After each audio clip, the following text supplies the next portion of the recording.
آپ نے موقع دیا۔ الحمدللہ 5 دن سے ہم دیکھ رہے ہیں جس طرح ہاؤس میں ہو رہا ہے، ہر آدمی کھڑا ہو کے اس بجٹ پہ اعتراض کر رہا ہے۔ جتنی بھی ہمارے یہاں پہ اتحادی پارٹیاں ہیں وہ بھی بلبلا رہی ہیں کہ یہ بجٹ کیسا آ گیا ہے، کون سا بجٹ ہے۔ کوئی اس کو لیلا بجٹ کہہ رہا ہے، کوئی اس کو کچھ کہہ رہا ہے، لیکن کسی کی سمجھ میں نہیں یہ آ رہا کہ بجٹ یہ فگروں کی جنگ ہے یہ صرف۔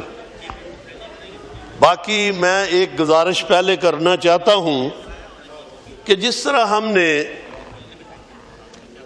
غزہ کے بارے میں ریزولوشن پیش کیا، اس کے بعد کبھی غزہ کا اتنا چرچا نہیں کیا۔ بیچارے لوگ وہاں پہ گاجروں اور مولیوں کی طرح قتل ہو رہے ہیں، بچے بیچارے بلک رہے ہیں، لیکن کبھی اتنا تذکرہ ہوا ہی نہیں ہمارے ہاؤس میں۔ میں کہتا ہوں کہ کم از کم وہ مسلمان ہیں، ہمارے بھائی ہیں، بچے ہیں، بہنیں ہیں، ہماری بیٹیاں ہیں، ہمیں چاہیے کہ ان کا پورا تذکرہ ہم اپنے ہاؤس میں کریں۔ انہوں نے جو ہولی کھیلی ہے غزہ کے ساتھ، فلسطین کے ساتھ، اس کے بعد ان کا دل بڑھ گیا اور اب انہوں نے ایران پہ بھی حملہ کر دیا۔ اس کو ایران کے اوپر بھی شب خون مارنا چاہتے ہیں، اور کتنے لوگ ہیں جس طرح وہ شہید ہوئے ہیں، کس طرح بیچارے رو رہے ہیں، لیکن ہم نے ایک ہلکی سی قرارداد منظور کرا کے دستخط کرا کے، اس طرح نہیں ہونا چاہیے۔ مسلمان ہیں، ہماری باری بھی آ سکتی ہے۔ جس طرح ہم یہ کر رہے ہیں نا بے حسی کا مظاہرہ، ہماری بھی باری آ سکتی ہے۔ ہم اکٹھے ہو کے اتنے مسلمان ممالک ہیں، ان کا پورا ہم کنڈیمڈ کریں، ان کے ساتھ اپنا اسرائیل کا ناطقہ بند کریں، اور پھر دیکھیں گے انشاءاللہ کیا اس کا نکلتا ہے حساب و کتاب۔ میں کہتا ہوں ہم نے اس طرح نہیں پیش کیا ان کا کیس، نہ ایران کا نہ فلسطین کا، جس طرح کا ہونا چاہیے تھا۔ باقی بجٹ پہ تو بات اتنی، سب لوگ بجٹ کا واویلا کر رہے ہیں، مارے گئے، لٹے گئے، یہ کدھر سے آ گیا، یہ کیا ہے، ہمیں سمجھ نہیں آ رہی، یہ بجٹ آیا کیسا ہے، آج تک ایسا بجٹ آیا نہیں ہے۔ جناب چیئرمین صاحب، یہ بجٹ صرف کسی اور کا بنایا ہوا بجٹ ہے، ان کا بیچاروں کا کچھ نہیں۔ یہ تو بس ویسے ہی آگے وہ لیلا بجٹ کے مشہور ہوا ہے، اس دن بھی لیلا بجٹ کے نعرے، وہ ٹھیک نعرے بج رہے تھے۔ اس کے بعد اس بجٹ میں جو کچھ کیا گیا ہے، غریب کو کوئی ریلیف دیا گیا ہے؟ کوئی ریلیف کوئی ملا ہے غریب کو؟ کچھ نہیں ملا۔ سب سے زیادہ اس وقت مظلوم ہمارے پاکستان میں کسان ہے، اور وہ بیچارہ تباہ ہو گیا ہے، اس لیے کہ اس کے پاس اس وقت قوت خرید ہی نہیں رہ گئی۔ ان کے بچے گھروں میں رو رہے ہیں، اور وہ کہہ رہے ہیں کہ اللہ کب ہمیں مدد آئے گی، ہمارا جو کیا دھرا تھا وہ بھی ہم نے اس گندم پہ لگا دیا، ہم نے اس فصلوں پہ لگا دیا، اور ہمارے پیسے واپس آ ہی نہیں رہے، کوئی ہمیں پوچھ ہی نہیں رہا، ہم تو کسارے میں جا رہے ہیں۔ جناب چیئرمین صاحب، پچھلے دنوں جب لاہور میں وہ بیچارے روتے ہوئے مال روڈ پہ گئے، ان کے اوپر دہشت گردی کے پرچے دے دیے کسانوں پہ، اور ان کے اوپر دہشت گردی کے 780 کے پرچے دیے۔ کیا کسان بیچارے اس ملک میں یہ ویسے باتیں کرتے ہیں کہ جی یہ 75% یہ کسان ہیں، یہ ریڑھ کی ہڈی ہیں؟ وہ ان کی ریڑھ کی ہڈی تو نکال ہی دی گئی ہے کہ ان کے پیچھے وہ ہڈی رہے ہی نہ، یہ تو مافیا بن گئے کہ یہ مافیا ہیں، کسان مافیا ہیں۔ اور تب پتہ چلے گا ان کو کہ جب الیکشن آئے گا نا، جب ان کو کسی نے چارپائی بھی بیٹھنے کے لیے نہ دی، یہ گورنمنٹ کے بندوں کو لوگوں نے لاٹھیاں مارنی ہیں۔ دیکھ لینا جو کچھ انہوں نے کسانوں کے ساتھ کر دیا ہے، یقین مانے ہم حلقے میں جاتے ہیں، لوگ خون کے تھرو رو رہے ہیں، یار اتنا ظلم، وہ 5,000 روپیہ کہتے ہیں جی ہم دیں گے آپ کو 1 ایکڑ کا، اور 17,000 کی ڈی اے پی کی بوری آ رہی ہے۔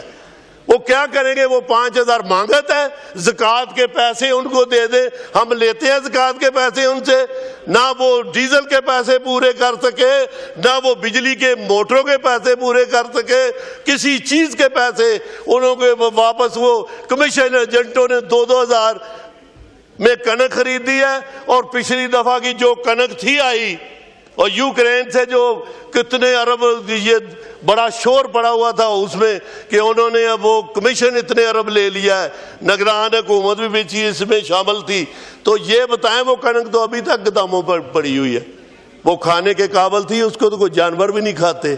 اور خدا رہا اس گورنمنٹ کو سمجھاؤ کہ یہ کیا کر رہے ہیں، اس ملک کو غریب رہنے نہیں دینا۔ یہ کہتے ہیں نا ہم نے غریب نہیں چھوڑنا، انہوں نے غریب کو رہنے ہی نہیں دینا انشاءاللہ، جس طرح یہ لگے ہوئے ہیں۔ یہ بجلی کا دیکھ لیں کیا ظلم کر رہے ہیں کہ 60 روپے یونٹ، اور 200 سے 1 یونٹ بھی اوپر آ جائے وہ کلرک جاتے ہیں 201 یونٹ جی چل، وہ بل کدھر کا کدھر پہنچ جاتا ہے۔ وہ رو رہے ہیں بیچارے زمیندار بھی، مزدور بھی۔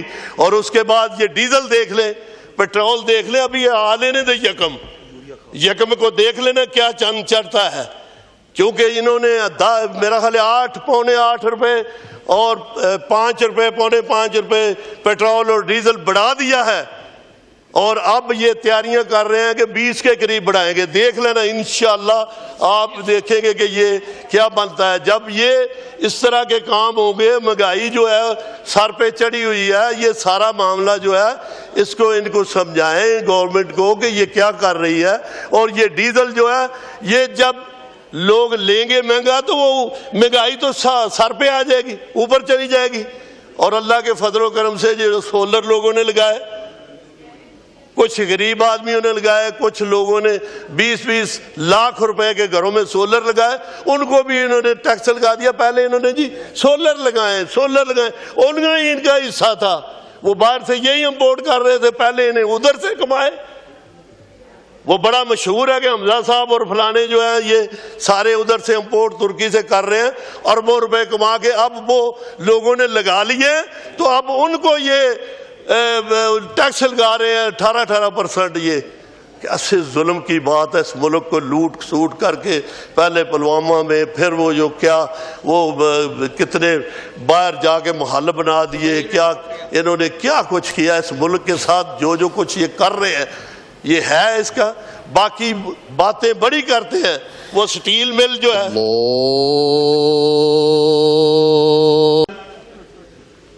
جو ظلم پی ٹی آئی کے ساتھ ہو رہے ہیں اور ان کے ورکروں کے ساتھ ہو رہے ہیں، ان کے ووٹروں سپورٹروں کے ساتھ ہو رہے ہیں، میں تھوڑا سا آپ کو صرف بتانا چاہتا ہوں۔ میرا قصبہ شاہکوٹ ہے، سانگلہ اور باربٹن میجر قصبے ہیں۔ شاہکوٹ میں کیا ہے کہ انہوں نے ایک ڈیزائن دے دیا ہے پنجاب گورنمنٹ نے، پہ جس دکاندار نے یہ مریم نواز اور میاں نواز شریف کی تصویر نہیں لگانی اس کی دکان سیل ہو جائے گی، اور ان کی دکانیں سیل کی ہیں۔ اور ڈیزائن جب وہ گئے ہیں بلدیہ میں اے سی کے پاس تو انہوں نے یہ بات کہی ہے کہ یہ ڈیزائن ہے آپ نے خود ہی بنوانا ہے، اور ان کو نوٹس کیا دیا جی آپ کے تھڑے جو ہیں سڑک میں ہیں، انہوں نے کہا جی ہم نے تو پیمائش کر کے رکھے ہیں، پھر آپ ایسا کریں کہ اس کے اوپر ڈیزائن بنا دیں اپنا، اس پہ مریم نواز۔ کوئی ریڈی والا نہیں شہر، قسم خدا کی کعبے کے رب کی قسم کھا کے کہتا ہوں، کوئی ریڈی والا نہیں ایسا چھوڑا، اس کی تصویریں لوگوں نے لی ہوئی جس کے اوپر ریڈی بان جو ہے وہ بھی شہر میں کاروبار نہیں کر سکتا جس کے اوپر مریم نواز کی اور میاں نواز شریف کی تصویر نہ ہو۔ اور پھر وہ لوگ بیچارے وہاں سے بری طرح آ رہے ہیں، ہزاروں کی لیڈ میں یہ رہے ہیں۔ ان قصبوں میں بالکل ان کی سیکورٹیاں ضبط ہو گئی ہیں، لیکن نو کراس ٹاک پلیز۔ اور جب ان کی سیکورٹیاں ضبط ہو گئی ہیں پھر بھی شرم نہیں آتی کہ پھر یہ کیا کہتے ہیں، فارم 47 والے، وہ فارم 47 والے بھی یہ کہتے ہیں جی وہ جیسے ہے نا وہ چور مچان شور، سادہ نے اور چوراں نے سادہ دی پگ لا لئی تے چور بھی مچان شور اور چور اور لوکو چور. یہ ہمارے ساتھ یہ ہو رہا ہے. اور سارا اچھا صاحب وائنڈ اپ کریں پلیز. سارا شاہکوٹ سارا جو ہے سانگڑا, صرف 2 منٹ دے دیں, سارا سانگڑا. تھینک یو اچھا صاحب, بہت شکریہ, تھینک یو. وائنڈ اپ کریں. اس میں یہ سب کے سب فلیکس لگے ہوئے ہیں. کوئی بندہ وہاں پہ یہ نہیں کہتا کہ اپنا, یہ پی ٹی آئی والے کہتے ہیں جی ہمیں کیا کریں. ہم اپنا جو اس وقت ہمارا لیڈر اندر ہے, پابند سلاسل ہے, اور ہمارے قائد شاہ محمود قریشی صاحب اندر ہیں. ان کی عمر دیکھے. اجاز چودھری کا میں پتہ لینے گیا ہوں, دل کی بیٹری لگی ہوئی ہے, وہ بیچارے ہاسپٹل داخل ہیں, 75 سال ان کی عمر ہے. یاسمین راشد صاحب کینسر کی مریض ہیں بیچاری. تھینک یو اچھا صاحب, تھینک یو اچھا صاحب, بہت شکریہ, تھینک یو,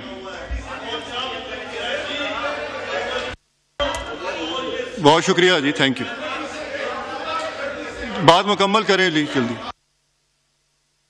گرمی میں 45 ڈگری پہ ہے وہ جو ہے یہ اس وقت درجہ حرارت, تو ان کو اندر دیا ہوا ہے. خدا را اس گورنمنٹ کو کہیں کہ یہ کیا کر رہے ہیں. جب ٹائم آنا ہے نا, جب یہ ٹائم آنا ہے. بہت شکریہ. جناب نصیر احمد عباس سندھو صاحب.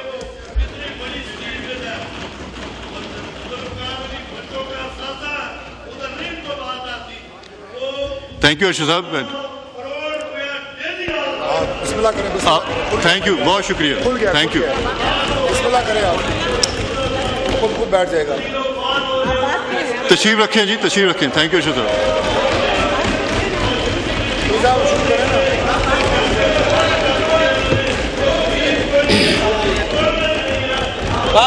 نصیر صاحب آپ اسٹارٹ کریں. اسپیکر کا شکریہ ادا تو کریں نا. تشریف رکھیں پلیز. اسپیکر شکریہ میں آپ کو ادا کرتا ہوں. اتنی دیر میں سب بیٹھ جائیں گے. سر جی آپ بولیں نا تاکہ پتہ. بسم اللہ الرحمن الرحیم. شیر. ہاں, جب ہمارا قافلہ عمران کا قافلہ عزم و یقین سے نکلے گا, جہاں سے چاہیں گے راستہ وہیں سے نکلے گا. اے میرے وطن کی مٹی, مجھے ایڑیاں رگڑنے دے, مجھے یقین ہے کہ چشمہ یہیں سے نکلے گا. عمران خان, ہمارا لہو بھی تیرے لیے حاضر ہے.